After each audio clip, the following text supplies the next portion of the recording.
Olá, meu nome é Sérgio, eu sou técnico em telecomunicações e nesse vídeo eu vou estar mostrando para vocês uma maneira de fazer projetos FTTH utilizando a ferramenta do Google. Como vocês devem saber, o projeto é uma das partes mais importantes da construção da rede que não pode ser negligenciada. No projeto é que eu garanto várias coisas, como por exemplo, eu posso garantir que não haja desperdício na construção da minha rede, o que é muito comum. Geralmente, no projeto, eu posso comparar duas topologias físicas e ver qual delas tem mais qualidade e qual delas também, além de ter mais qualidade, é mais barata. Eu posso determinar qual a melhor topologia para o meu projeto, tanto para a qualidade da rede quanto para a questão financeira de economia. Eu posso conseguir ali um equilíbrio. Eu posso garantir também que haja uma rede com menos manutenções, uma rede que seja mais barata de manter e uma rede que seja mais barata de instalar. Então, tendo determinado isso, que o projeto é extremamente importante, eu defini aqui um POP, um Point of Presence fictício, que não existe, né, para a gente fazer aqui, né, utilizar os nossos exemplos. E aqui eu vou fazer um vídeo bem básico sobre como fazer projetos FTTH nessa ferramenta. A primeira coisa que é extremamente importante é definir a minha taxa de penetração. Como que eu faço isso? Bom, se eu estou numa área rural, na qual apenas eu atendo os clientes, só tem o meu provedor lá, eu vou colocar uma taxa de penetração de 100%, porque eu quero atender todos os clientes, porque todos os clientes vão contratar o meu serviço. Mas aqui, como eu tenho uma densidade demográfica muito grande e como eu tenho outros concorrentes também, eu vou colocar uma taxa de penetração que me atenda na realidade, que vai ser uma taxa de penetração comum para esses casos, que é uma taxa de penetração de 40%. O que isso quer dizer? Que a cada 20 casas eu vou ter uma CTO de atendimento 1 para 8.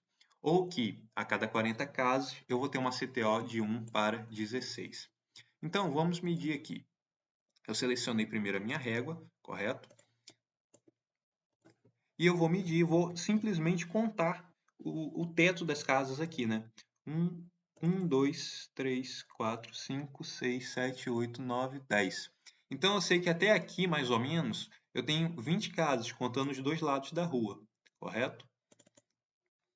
Então eu vou medir aqui 60 metros, 70 metros. Então eu sei que até aqui eu tenho 20 casas.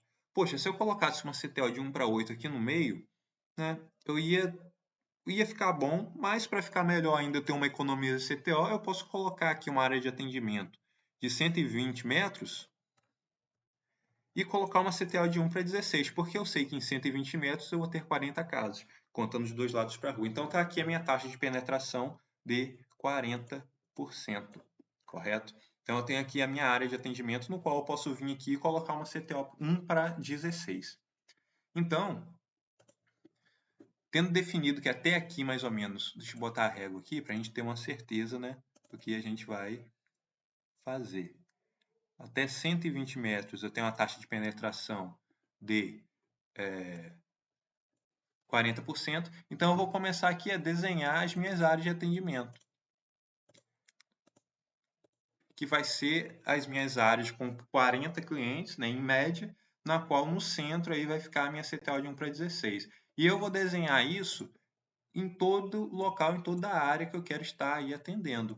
Então, para a gente não tomar tempo aqui, né, eu já deixei desenhado aqui antes, e aí eu vou colocar elas aqui. Então, eu tenho aqui desenhado as minhas áreas de atendimento, na qual visualmente eu vou colocar todas mais ou menos no mesmo tamanho, de modo que atenda aí, né, 40 clientes, os 40 clientes, as 40 casas com 30% de taxa de penetração.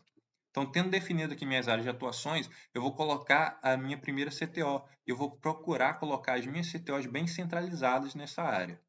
Eu defini aqui que minha CTO seria representada por um triângulo branco, e isso fica a critério, não existe nenhum padrão técnico oficial que determine isso, então isso pode ser determinado pelo próprio provedor para que seja padrão do provedor. Aqui no meu caso, eu represento a CTO 1 para 16 como um triângulo branco, correto?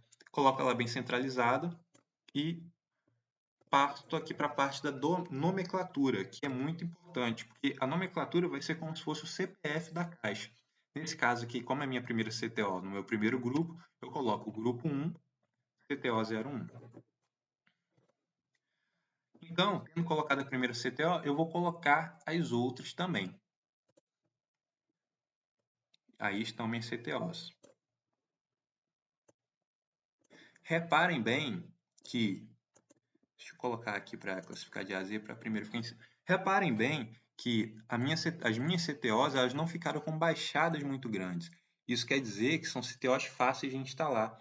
Eu tenho aqui, né, 57 metros, mais 20 metros da casa do cliente. Então, não são instalações muito difíceis, muito demoradas. E como o drop é o cabo mais sensível da rede, eu não quero também instalações muito grandes. Eu quero instalações menores possíveis para que haja aí uma otimização da minha rede. Então, tendo definido as CTOs, garantido a taxa de penetração de 30%, garantido que as CTOs estão perto, né, com a área de atendimento bem padronizada, eu começo aqui a fazer a ligação dos meus cabos. Na ligação dos meus cabos, que eu começo a enxergar determinadas coisas. Por exemplo, eu começo a enxergar onde vai ser a minha caixa de distribuição. A minha caixa de distribuição ela tem que ficar o mais centralizada possível, porque é como se fosse ali realmente uma célula, né? E a caixa de distribuição sendo o núcleo. Isso no caso da rede balanceada, que é o nosso exemplo aqui. Aliás, nesse caso aqui, que nós estamos numa cidade grande, é mais coerente colocar uma rede balanceada, né? Geralmente a rede desbalanceada é deixada para áreas rurais, né? Em que nós temos uma reta, uma rua muito extensa, com poucas casas bem espaçadas. Aqui nesse caso, como nós temos uma densidade demográfica muito grande, opta-se, né, pela rede balanceada. Então, no meu caso aqui, a minha caixa de distribuição, a minha CDO, caixa de distribuição ótica, eu determinei que ela vai ficar aqui. E minha caixa backbone, da onde eu vou trazer o link para alimentar esse grupo, fica aqui.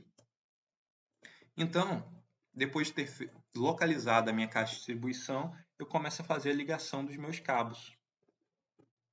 Aqui está. Né? Aqui no meu caso, para exemplificação, eu representei o meu cabo de 12 vias, o meu backbone, com a linha preta, um cabo de 6 vias com a linha vermelha e o meu cabo de 4 vias com a linha azul. O meu backbone, obviamente, ele vai ter mais vias, porque eu faço a rede pensando no futuro. Por exemplo, aqui nós temos uma área que está sendo construída. Eu sei que eu vou precisar atender esta área e esta área. Então, eu não economizo em backbone, né? Eu procuro ver lá bem na frente. Agora aqui, nesta área, eu ainda não tenho, né, previsão de ter casas, uma densidade muito grande. Então, o meu cabo de 4 vias atende perfeitamente. E aqui o meu cabo de 6 vias também vai me atender, caso futuramente eu precise fazer um projeto para esse condomínio, né? Atender aqui um link, um ponto a ponto. Enfim, então a questão dos cabos também tem que ser calculada com extremo cuidado. Veja bem que na nomenclatura dos cabos eu coloquei o tamanho deles, porque isso vai me ajudar no final a quantificar a quantidade, né, em km, aí, em metros, de cabos que eu vou precisar. Eu vou somar todos eles e adicionar 20% aí da margem de erro aí do próprio aplicativo, né, por ser uma foto de satélite, e também adicionando as sobras do meu projeto. Então, aqui está o meu projeto de FTTH, ok?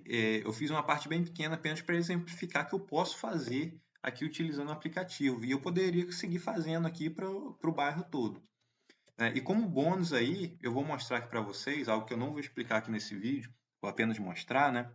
Que eu posso adicionar meu diagrama de emendas aqui na minha, por exemplo, na minha CDO, na minha caixa de distribuição. Eu fiz um diagrama de emendas aleatório, só como exemplificação, aqui para minha CDO, ok? Então aqui, esse diagrama de emendas ele foi feito no PowerPoint, por incrível que pareça.